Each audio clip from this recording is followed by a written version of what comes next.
From KGW News, this is Straight Talk with Laurel Porter. Hello and welcome to Straight Talk. I'm Laurel Porter. We are less than 2 months away from the general election on November 5th. Ballots go out October 16th. Deadline to register is October 15th. And this election will be historic for the city of Portland. Voters will select a new mayor and 12 city council members as the city begins a new form of government. Under the new mayor-city administrator form of government, the mayor will hold less power on the council, have no veto power, and can only cast a vote as a tiebreaker. One of the first priorities for the new mayor will be to hire a city administrator, subject to council approval. The city administrator and 6 deputies will oversee bureaus currently led by the 5 commissioners in the system the city has now. Another change, voters will choose 12 city council members instead of 5. 3 from each of 4 geographic districts. And one of the biggest changes involves how residents vote. They'll use a form of ranked choice voting. One system for the mayor and auditor and a different one for the council. For mayor and auditor, instead of casting a single vote for your favorite, you can choose up to 6 candidates ranked in order of your preference. It's a widely used system of single winner ranked choice voting. For council, it's a version of ranked choice voting not used in as many places. It's called multi-winner ranked choice voting. What's the difference? Why the change? How will it all work? In this episode of Straight Talk, we focus on the new systems of voting for Portland mayor and council and the voter experience. With my guests, Tim Scott, the director of Multnomah County Elections. Scott's career in elections spans 22 years. Since joining Multnomah County in 2008, he has led the elections team through 17 federal elections and 20 special elections. Also joining us, James Eccles, an elections analyst with the Portland City Auditor's Office. His primary role in the elections division is that of voter education lead. For the last year and a half, Eccles has been working to implement ranked choice voting and educate Portlanders on the upcoming election. Welcome to my guests, Tim Scott and James Eccles. Welcome to Straight Talk. It's so nice to have you here. Thank you for having us. Really looking forward to this. How are you guys feeling? Do you feel ready? Are voters ready, Tim? Yes, Multnomah County Elections is feeling really ready. We've been preparing for this for more than 18 months. We've got all the pieces in place, and now we're really focusing on the last stretch of voter education. James? Yeah, absolutely, Laura. I mean, I'm an election nerd, so I'm always ready for election season. But I really do think that we're getting there. You know, we've started a light version of voter education over the summer, and in September and October, people are just going to see it ramp up. And we really have a goal of hitting every Portlander that we can so they really understand it. But I think we're at a great place where we are now, and we're on track for everyone to really feel good about this election. And Tim, you're with county elections. James, you're with the city. Help us understand your different roles, what the elections offices do, and how you work together. Let's start with James. Yeah, so the city elections division is housed in the city auditor's office, and we basically write the initial rules and the code for how the election will run. So once it was voted into the system, the charter was in place, then we write the rules for it. The county help was a great partner. We have some other national partners that helped us do that to make sure we put best practices into the law. And then we sort of manage that. From there, we have a new charter, a mandate to do voter education in the city of Portland. So that's a new role that we're taking on this year. We've worked really hard to make sure we put a lot of effort into that. And beyond that, when it comes to elections, we write the rules and regulate campaign finance and lobbying. We also qualify all the candidates to the ballot. So they file with our office. We make sure that they've met the minimum qualifications, and then we pass that information on to the county so they can be certified and put onto the ballot. And Tim, what does the county do? And in a city election like the one we have coming up, kind of we pick up where James left off with the candidates being certified to us, and that's when we can start building the ballot. And we get the certification from all the cities and from the state, as well as any special districts that file directly with us. And then we build the ballots, we proof them, and then we mail them out to voters. And then, of course, the voters mail them back. We open them, do signature verification, and make sure all the ballots are counted accurately. and then we release the results. Well, James, help us understand how we got here. Why are we making this change anyway?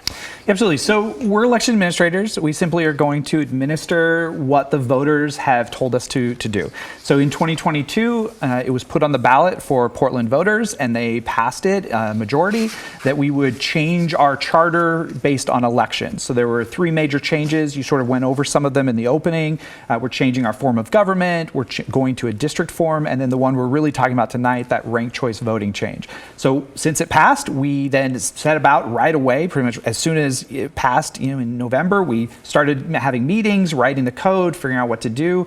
And that's gotten us to where we are now. Well, I know that you both are administrators. You mentioned that. And so you are in charge of implementing what the voters want. But based on the research, what are some of the benefits that have been touted for ranked choice voting? Well, I really want to stress that we are administrators, and so we're not here to talk about one system being better than another or the best system to use. But absolutely, as soon as we set this out, we began researching, we began talking to other jurisdictions who have done this, in New York, Minneapolis, Alaska, Maine, all of these places that have been doing it for a while now, to learn sort of what works, what doesn't work, and why you would or wouldn't do this. One of the advantages that are inherent in this system is that you have more choice. That's just obvious from your ballot. Instead of having a single column to select a single candidate for your choice, you're going to have up to 6 to rank. So there's more of your options and your voice being seen on that ballot. It also means you can be a little more flexible. You may not feel like you have to choose the lesser of two evils when you're making that selection, because you can rank. You can put multiple candidates on there. So you can choose the first one that you really, really think is the best candidate for you and represents you as a voter, but then you can use your other rankings to sort of back that up as secondary, third, fourth picks. So that's something that is really important and a big difference in the system. Another thing that we sometimes talk about is for the city, we will no longer have primary elections for city candidates. We also will not have special elections for city candidates. So that means we're going to consolidate all of our elections for Portland candidates are in a single general election. Now, in some cases, this may save us some money. Portland a few years ago spent a lot of money on a special election, but kind of more importantly to us is a primary in Portland, even though it has great turnout, sort of in relative sense, it still gets around 30 to 40% of voters turnout. A general election in Portland has over 70%. So you're seeing twice as many people participating in that election. And so if we have this one single consolidated election where we have a ranked choice vote, then that has more voters participating in the final outcome of that election. Well, let's talk about how it works. Let's start with the mayor and an auditor's race, the single winner ranked choice voting. And we're going to show an example of a ballot. Walk us through, both of you, kind of tell us how this is going to work. Sure. You can see on the screen there's a grid style ballot. That was a choice that was made based on talking to a lot of other jurisdictions and seeing what would work best for a vote by mail scenario. We have to be able to put it on a piece of paper and mail it in Oregon because we don't use voting machines. So the grid style ballot was the most efficient way to get what is looking to be a lot of candidates onto the page. And so you've got the candidates down the left-hand side and the ranks across the top. And voters will just choose their first choice, put an oval next to that candidate in rank 1. And then the candidate they like next best, they would put an oval next to that candidate in rank 2. But it's really important that they don't fill in 2 ovals in a row or a column. If they fill in 2 ovals in a column, that's an overvote, and it would be skipped by the tally system. So we want to make sure people get that right. Well, what happens if a voter only votes for their favorite and doesn't rank the others? That's okay. If they only want to research and vote for one candidate, that's okay. But we're encouraging people to dive a little deeper, look at the other candidates, and make sure that they are able to fill in, use those rankings. Because if their first choice candidate doesn't get elected, then there would be no way to distribute that vote to their second choice if they didn't fill that in. And what happens if there is a candidate they really don't want to serve in office? Should they still rank them? Don't mark it. don't vote for anyone you don't want to serve in office. Yeah, only like any ballot, only put people on that ballot that you support getting elected. So you don't put them on there as a sixth ranking is not I don't like this guy, I don't want him. The sixth ranking is just your sixth favorite choice. So right. Only put people on there you want elected. What other cities and jurisdictions are using this? Yeah, so the big one is New York. New York City started doing this several years ago. Minneapolis, San Francisco, King County up in Seattle is going to be starting to do it in their next elections. So there's a lot of places that are already doing it.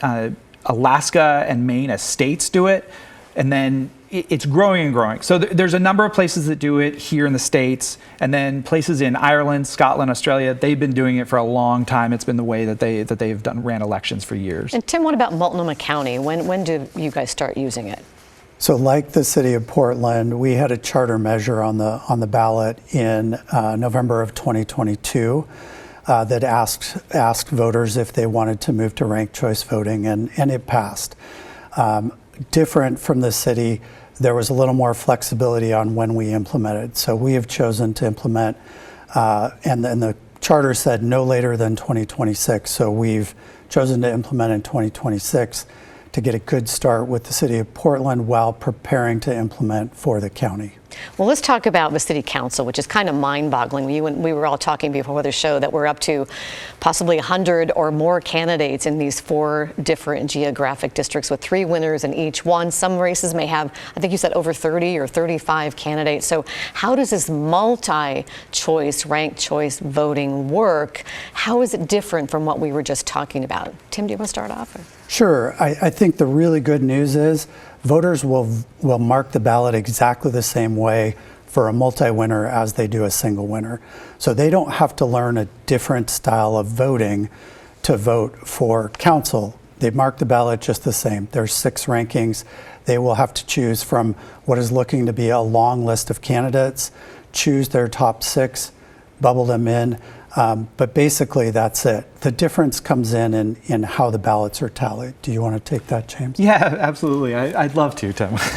So once, like Tim said, exact same process with the ballot. It's not going to be any different, so it'll be easy for voters to sort of pick up that end of it. Once it arrives, it is the same algorithm to count them and tabulate them. There's no difference in the actual formula that we use to figure out how we're going to get to a winner. The only difference is that instead of 1 seat, we have 3 seats. So in a 1-seat election, 50% plus 1 vote, that's the lowest number you can get where you will never have a second person win. Only one person can get that amount of votes.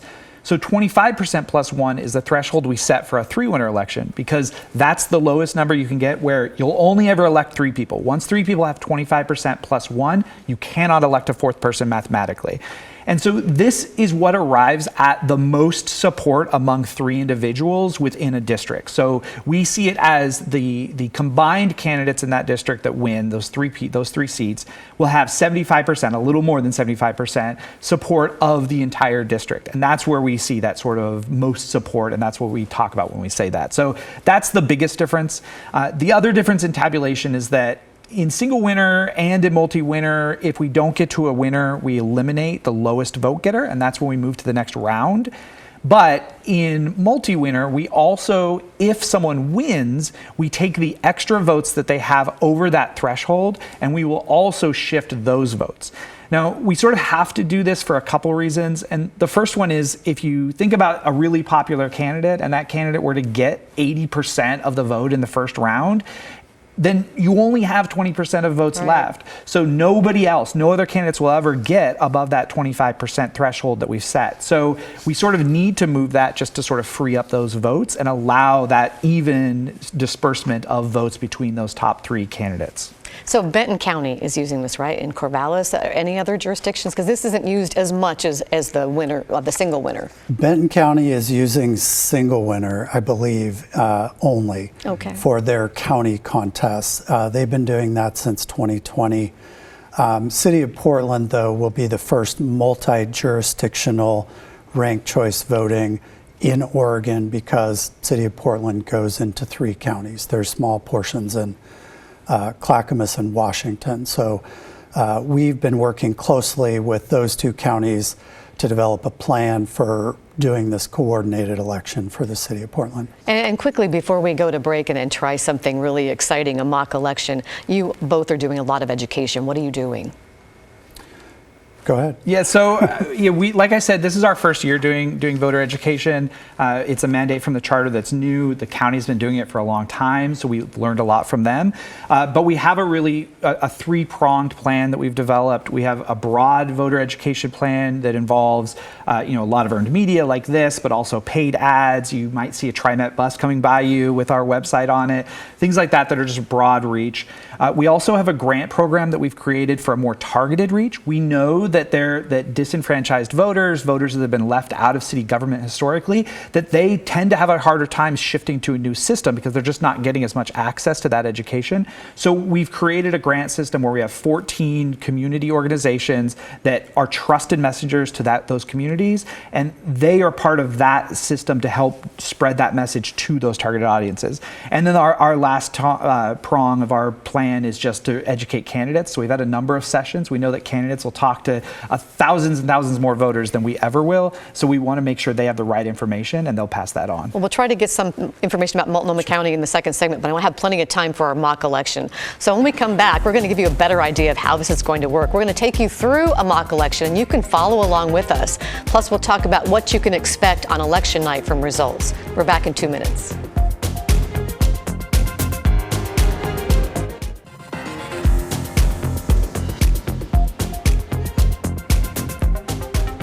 Welcome back to Straight Talk. I'm Laurel Porter. We're talking about what Portlanders can expect when you get your ballots for mayor, auditor, and city council in the upcoming general election. Ballots go out October 16th, and they'll look a little different with a new ranked choice voting system. And we are going to run through a mock election for you. Our guides are Tim Scott, the director of Multnomah County Elections, and James Eccles, elections analyst with the Portland City Auditor's Office. Once again, it's great to have you here. And a correction from earlier, you pointed out, I said 5 commissioners. I should have said the mayor and 4 commissioners with 5 people on the council, the mayor and 4 commissioners.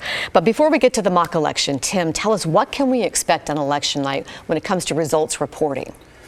Well, that's another one of those good news things. It's going to look very similar in terms of the frequency of release of votes as it does now.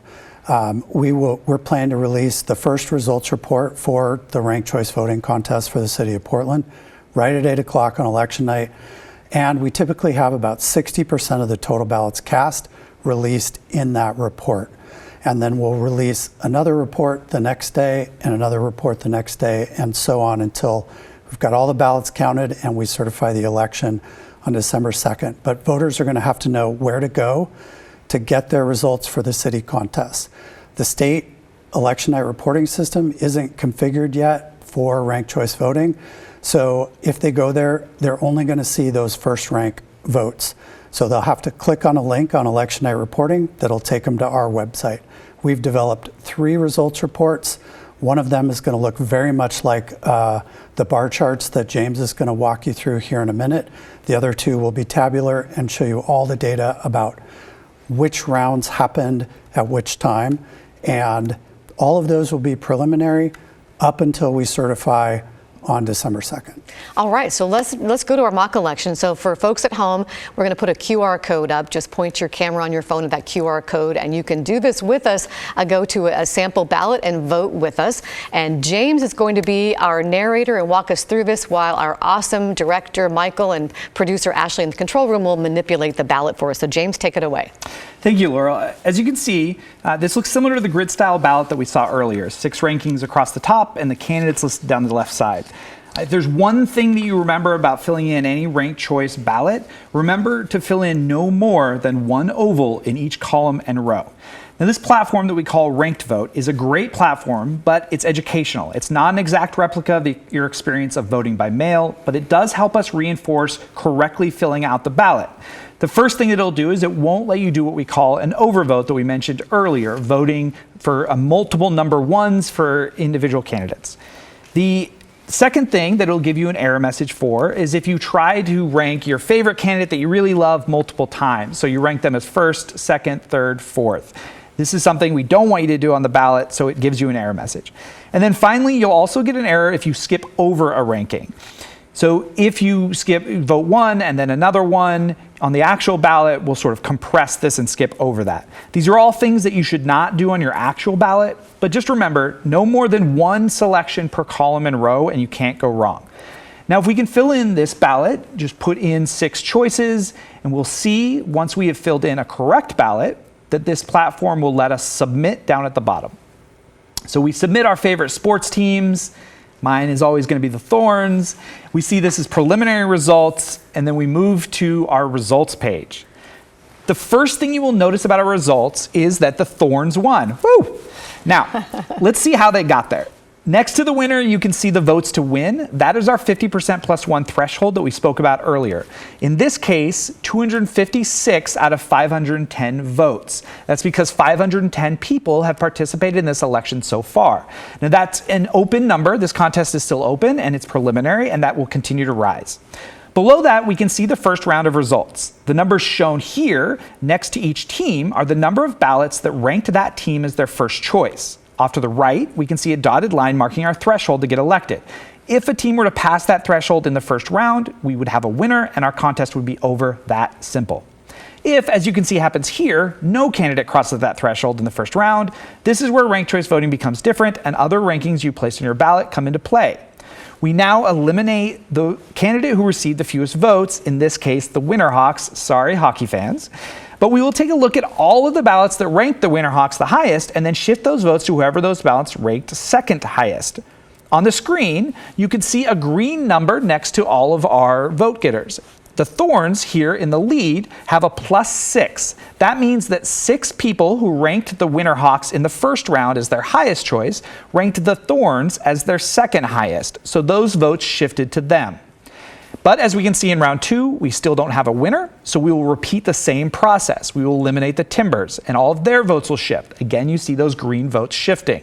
Again, in round 3, we don't have a winner. You're now getting used to this. We will eliminate the Rose City Rollers, and we will see the Thorns are getting close, but they aren't quite there. So now we're going to have to eliminate the Pickles, which I'm really sad about because I'm from Lentz. But that will finally get us to a winner, the Thorns.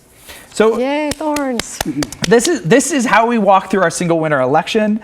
And it's really important that, like Tim mentioned, these are preliminary results. So you will see all 5 of these rounds on election night, but they're only going to be preliminary until we have 100% of the ballots counted and in. Finally, we encourage people to try out this mock election themselves, and hopefully it'll be able to either answer questions or raise questions that they can bring to us. And this is just the one, but single winner, right? For the Correct. mayor and auditors. And then, as you said, it's a little bit different for the city council because the threshold is 25%. And there'll be 3 winners, right? Exactly. So if you want to try it out, you can go to the city or county website. We'll put those websites up. You can also use the QR code that we showed you earlier. I want to give you an opportunity for a final thought you'd like to leave with our viewers. About 30 seconds, Tim. Sure. You know, like I said, the county has been doing a lot of work to get ready to implement ranked choice voting. Everything from a brand new tabulation system to an intergovernmental agreement with our neighboring counties to make sure this goes smoothly. And now it's time for voters to take action. It's time for voters to get ready for this change. I would encourage everybody to go visit either the city's website or our website to start educating themselves about ranked choice voting. But even if they wait, there's going to be an insert in their ballot packet that will go to them that will have instructions on how to do this. And the voter's pamphlet will also contain information. And what if they make a mistake? You know, they actually filled something in that they shouldn't have. Actually, they can correct their ballot the same way they've always done. Just put an X through the oval you don't want and make sure your intent is clear on the ballot, and our system will catch that. And 2 people of different political party will adjudicate that and make sure the intent is counted correctly. Or they can request a replacement. Okay. James, 30 seconds. Yeah, so as an election administrator, in my opinion, Oregon is the best place in the country to work. In 2022, we had the highest voter turnout in the nation. We were one of the first states to implement vote by mail, one of the first places to do automatic voter registration. That's all led to these higher voter turnouts. I really believe and I have confidence in the Portland voters to do this new method, but it's still going to be our job to make sure they are absolutely confident when it comes time to vote in November. Well, it's very exciting, exciting change, and I thank you both for all of the work and important education you're doing, and good luck as we approach Election Day.